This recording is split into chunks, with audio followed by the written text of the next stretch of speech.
в городе Канаш прошли масштабные мероприятия по внедрению программы «Готов к труду и обороне», где собрались разные категории населения для прохождения тестов и вручения знаков отличия.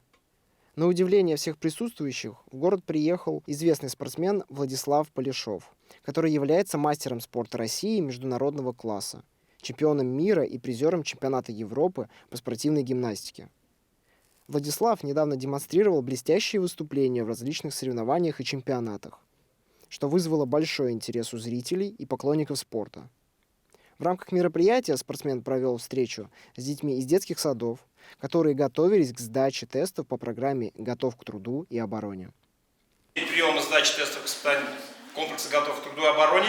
Судейская коллегия оценила ваши возможности. Мы еще раз внимательно посмотрим ваши результаты. И по предварительным данным, каждый здесь присутствующий, кто сегодня сдавал, кто зарегистрировался на сайте ГТО, через некоторое время получит знак отличия комплекса «Готов к труду и обороне». Все молодцы!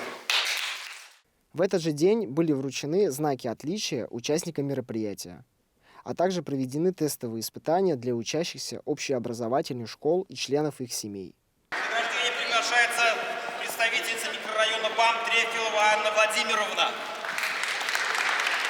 Школа номер 7.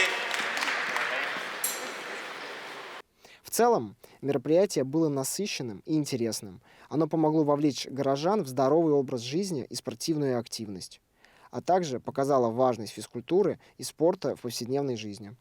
Город Канаш, Адель Замалдинов, «Вокруг нас».